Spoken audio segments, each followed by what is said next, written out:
द्वारा हाल ही में प्रकाशित बुक अर्धवार्षिकी 2021 से यह प्रैक्टिस सीरीज है, जिसमें जनवरी से लेकर के 1 जुलाई तक की महत्वपूर्ण घटनाओं को समाहित किया गया है, जो आपके पीसीएस, रेलवे, एसएससी, बैंक, दरोगा जैसे जो वनडे एग्जाम्स है उसके लिए काफ़ी इंपॉर्टेंट है। इस बुक में एक और विशेषता यह है कि इसमें कुल 800 प्रश्न इन माह से दिए गए हैं, जिसे 16 प्रैक्टिस सेट के रूप में उपलब्ध कराया गया है। इसी प्रैक्टिस सेट में से 2 सेट को हमने सॉल्व कर लिया था। आज हम जो सेट नंबर 3 को सॉल्व करेंगे। तो चलिए आइए बढ़ते हैं पहले प्रश्न की तरफ। पहला प्रश्न है, हाल ही में किस राज्य ने महिलाओं के टीकाकरण के लिए स्पेशल पिंक बूथ की शुरुआत की है? तो उत्तर प्रदेश सरकार के द्वारा महिलाओं के टीकाकरण के लिए एक स्पेशल बूथ बनाया गया, जहां पे केवल महिलाएं ही टीकाकरण करा सकती है और महिलाओं के द्वारा ही उनका टीकाकरण किया जाएगा।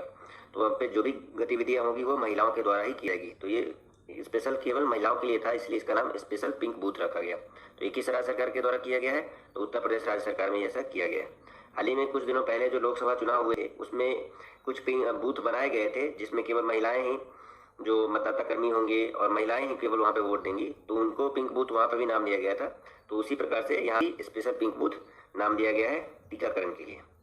आगे बढ़ते हैं। निम्नलिखित में से किस राज्य में देश की पहली इलेक्ट्रिक व्हीकल सिटी को विकसित किया जाएगा? तो हाल ही में यह घोषणा की गई है कि गुजरात का जो केवड़िया जिला है उसे इलेक्ट्रिक व्हीकल सिटी के रूप में घोषित किया जाएगा। गुजरात में केवड़िया आपने पहले भी सुना होगा कि विश्व की सबसे ऊंची जो मूर्ति है स्टैच्यू ऑफ यूनिटी, जो गुजरात के केवड़िया जिले में स्थित है। तो स्टैच्यू ऑफ यूनिटी के आसपास के क्षेत्रों में इलेक्ट्रिक व्हीकल्स को बढ़ावा दिया जाएगा। इसके लिए इलेक्ट्रिक व्हीकल सिटी के रूप में जो है केवड़िया जिले को विकसित किया जा रहा है। गुजरात के पर्यटन विभाग ने इस दिशा में महत्वपूर्ण कार्य किया है।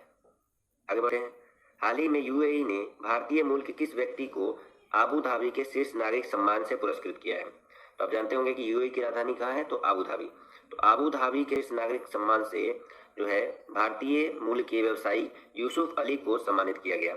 यूएई के प्रिंस, जिनका नाम है शेख मोहम्मद बिन जायद अल नहयान, फिर से सुनिए, शेख मोहम्मद बिन जायद अल नहयान जो यूएई के प्रिंस है, उनके द्वारा भारतीय मूल के व्यवसायी यूसुफ अली जी को आबू धाबी के शीर्ष नागरिक सम्मान से सम्मानित किया गया।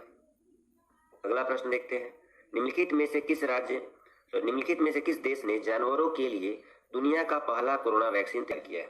अभी तक तो केवल मनुष्य के लिए, मानव के लिए वैक्सीन तैयार की गई थी, क्योंकि कोरोना वायरस केवल मानवों को प्रभावित कर रहा था। लेकिन जानवर में भी कई सिम्टम्स देखे गए कि जानवर भी कोरोना वायरस प्रभावित हो रहे हैं। तो ऐसे में रूस के द्वारा जो है दुनिया का पहला ऐसा वैक्सीन विकसित किया गया जो जानवरों के लिए प्रयोग में लाया जा सके। तो इस वैक्सीन का नाम रखा गया है कार्निवैक को। आप याद रखिएगा, कार्निवैक इसका नाम है, कार्निवैक को, जो कि रूस के द्वारा लॉन्च किया गया है और ये जानवरों के लिए बनाया गया विश्व का पहला वैक्सीन है। और स्पुतनिक वी भी रूस के द्वारा बनाया वैक्सीन है जो मानव के लिए है, और भारत में इसके प्रयोग को हाल ही में अनुमति मिल गई है। अगला है, 93वां ऑस्कर अवार्ड 2021 के दौरान बेस्ट फिल्म का अवार्ड किसे प्रदान किया गया? 93वां ऑस्कर हाल ही में प्रदान किया गया, जिसमें बेस्ट फिल्म का अवार्ड जो है नो मैन लैंड जो फिल्म है उसे प्रदान किया गया। बेस्ट फिल्म आप याद रखना है आपको कि नो मैन लैंड फिल्म को 93वें ऑस्कर अवार्ड में बेस्ट फिल्म के रूप में चुना गया। वहीं बेस्ट एक्टर के रूप में चुना गया वो एंथनी हॉकिंस को बेस्ट एक्टर के रूप में, वहीं बेस्ट एक्ट्रेस के रूप में फ्रांसिसी मैकडोरमंड को बेस्ट एक्ट्रेस चुना गया है। तो पुरुष में आप याद रखिएगा एंथनी हॉकिंस, और महिला में याद रखना है फ्रांसिसी मैकडोरमंड, और बेस्ट फिल्म जो है नो मैन लैंड है। ये 3 चीजें ही आपसे ऑस्कर से पूछा जाएगा कि बेस्ट फिल्म कौन सी है, बेस्ट एक्टर कौन सा था, और बेस्ट एक्ट्रेस का पुरस्कार किसे दिया गया। तो तीनों आपको याद रखना है। आगे बढ़ते हैं। गणतंत्र दिवस 2021 की परेड में किस देश के सैनिक दस्ते को शामिल किया गया? तो भारत। मिली दीदी, प्रियंका चोपड़ा जैसे टाइट साड़ी पहनती है ना, वैसी पहनाना मुझे आज। भारत में ऐसा दूसरी बार हुआ जब गणतंत्र दिवस के परेड में भारत के अलावा अन्य देश के सैनिक दस्ते को भी शामिल किया गया था। तो 2021 में जो किस देश को शामिल किया गया? तो बांग्लादेश के सैनिक दस्ते को इस बार शामिल किया गया। बांग्लादेश की आज़ादी का इस वर्ष 50वीं वर्षगांठ थी। तो आप जानते होंगे कि बांग्लादेश की आज़ादी में भारत की अहम भूमिका थी। तो बांग्लादेश की सरकार ने घोषणा की कि बांग्लादेश की 50वीं वर्षगांठ पर जो गणतंत्र दिवस का परेड भारत में मनाया जाएगा उसमें बांग्लादेश की एक सैन्य दल को भी भेजा जाएगा। 2016 में फ्रांस के दल को भी भारत में परेड में मौका दिया गया था, और 2021 में बांग्लादेश के सैन्य दस्ते को भी शामिल किया गया है। आगे बढ़ते हैं।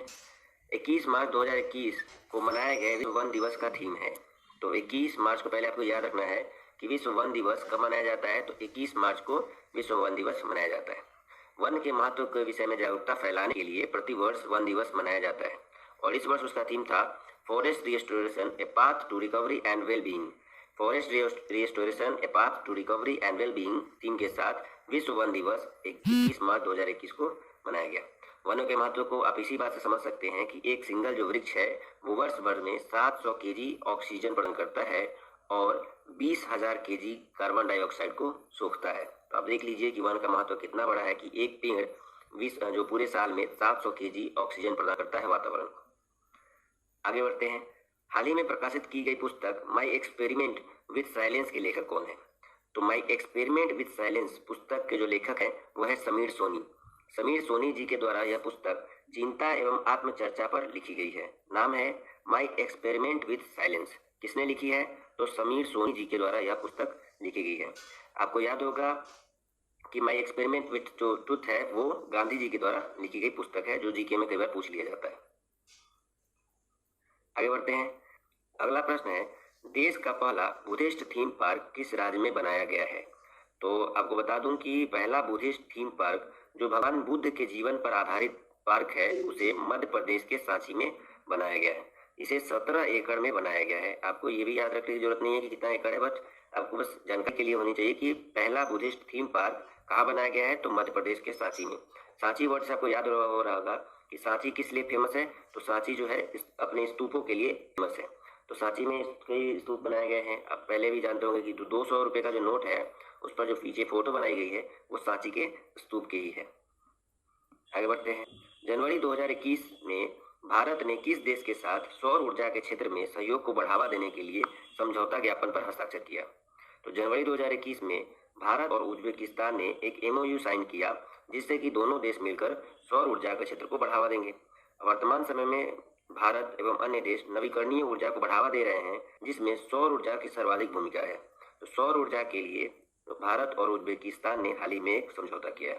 भारत सरकार ने 2022 तक कुल 175 गीगावाट नवीकरणीय ऊर्जा उत्पादन करने का लक्ष्य निर्धारित किया है, जिसमें से 100 गीगावाट केवल सौर ऊर्जा को उत्पादन करने का लक्ष्य निर्धारित किया गया है। तो अब यह भी याद रखिएगा, काफी इंपॉर्टेंट है। और उज्बेकिस्तान की यदि राजधानी देखें तो उज्बेकिस्तान की राजधानी आप जानते होंगे कि उज्बेकिस्तान की राजधानी ताशकंद है। अगला प्रश्न है, हाल ही में किस राजस्थानी लेखक को बिहारी पुरस्कार 2020 से सम्मानित किया गया? तो बिहारी पुरस्कार 2020 से हाल ही में सम्मानित किया गया है मोहन कृष्ण बोहरा को। मोहन कृष्ण बोहरा जी को साहित्य के क्षेत्र में दिया जाने वाला पुरस्कार बिहारी पुरस्कार 2020 से सम्मानित किया गया। यह 30वां बिहारी पुरस्कार था जिसे मोहन कृष्ण बोहरा जी को दिया गया है। बिहारी पुरस्कार के बिरला फाउंडेशन के द्वारा वर्ष 1991 से दिया जा रहा है और मोहन कृष्ण बोहरा जी को उनकी पुस्तक तस्लीमा संघर्ष और साहित्य, याद रखिएगा, तस्लीमा संघर्ष और साहित्य पुस्तक के लिए मोहन कृष्ण बोहरा जी को बिहारी पुरस्कार 2020 से सम्मानित किया गया है। अगला प्रश्न है, किस राज्य में धसान नदी पर अर्जुन सिंचाई परियोजना का निर्माण किया जा रहा है? तो आपको याद रखना है कि अर्जुन सिंचाई परियोजना का संबंध किस राज्य से है और ये किस नदी पर है। तो नदी का नाम प्रश्न में ही दिया गया है कि धसान नदी पर अर्जुन सिंचाई परियोजना का निर्माण किया जा रहा है और यह उत्तर प्रदेश में स्थित है। तो उत्तर प्रदेश में यह बनाया जा रहा है जो कुल 2600 करोड़ का प्रोजेक्ट है और इससे लगभग जो है 1.5 लाख जो किसान है उनको सिंचाई के लिए इससे पानी मिल सकेगा और साथ ही साथ 4 लाख लोगों को इसके बन जाने से पेयजल की सुविधाएं उपलब्ध हो सकेगी। तो आप समझ सकते हैं कि इसका क्या महत्व है कि 4 लाख लोगों को इस सिंचाई परियोजना से पेयजल मिल सकेगा और 1.5 लाख लोग जो सिंचाई के लिए इससे जल मिल सकेगा किसानों को। आगे बढ़ते हैं। केंद्र सरकार के द्वारा सस्ते LED बल्ब उपलब्ध कराने के लिए किस योजना की शुरुआत की गई? तो ग्राम उजाला योजना की शुरुआत हाल ही में केंद्र सरकार के द्वारा की गई है। ऊर्जा मंत्री के द्वारा यह शुरू किया गया है और इसमें सस्ते दरों पर LED बल्ब उपलब्ध कराएंगे। मात्र 10 रुपया में LED बल्ब ग्रामीण क्षेत्रों में उपलब्ध कराया जाएगा जिससे कि वो बिजली की खपत जो है उसको कम किया जा सके। तो अब याद रखिए कि ग्राम उजाला योजना हाल ही में ऊर्जा मंत्रालय के द्वारा शुरू किया गया है और इसके तहत मात्र 10 रुपये में LED बल्ब दिया जाएगा। आगे बढ़ते हैं। दिव्यांगजनों को इंफ्रास्ट्रक्चर से जुड़ी समस्याओं के समाधान हेतु हाल ही में किस ऐप को लॉन्च किया गया? तो सामाजिक न्याय एवं अधिकारिता मंत्रालय के द्वारा एक ऐप लॉन्च किया गया जिसका नाम है सुगम्य भारत ऐप। सुगम्य भारत ऐप जो है दिव्यांग जनों को ध्यान में रखते हुए ऐप लॉन्च किया गया है।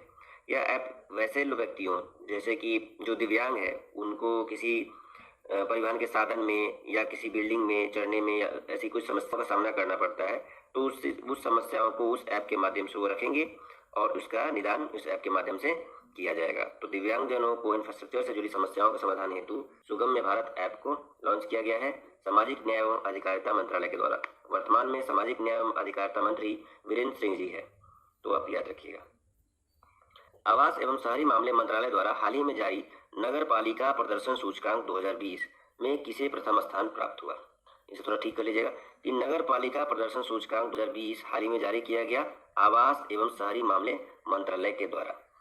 तो इस जो सूचकांक में प्रथम स्थान इंदौर को प्राप्त हुआ, वहीं दूसरे स्थान पर सूरत और तीसरे स्थान पर भोपाल रहा। तो चूंकि यह 1 मिलियन से अधिक जो शहर है उसके लिए था कि ये जिस शहर में 10 लाख नगर पालिका में 10 लाख से अधिक लोग रहते हैं उस आधार पर यदि 1 मिलियन से कम की बात करें तो इस सूचकांक में नई दिल्ली को प्रथम स्थान प्राप्त हुआ। वर्तमान में यदि आवास एवं शहरी मामले मंत्री जो हैं वह हरदीप सिंह पुरी है जो ऊर्जा मंत्री है वर्तमान में। आगे बढ़ते हैं।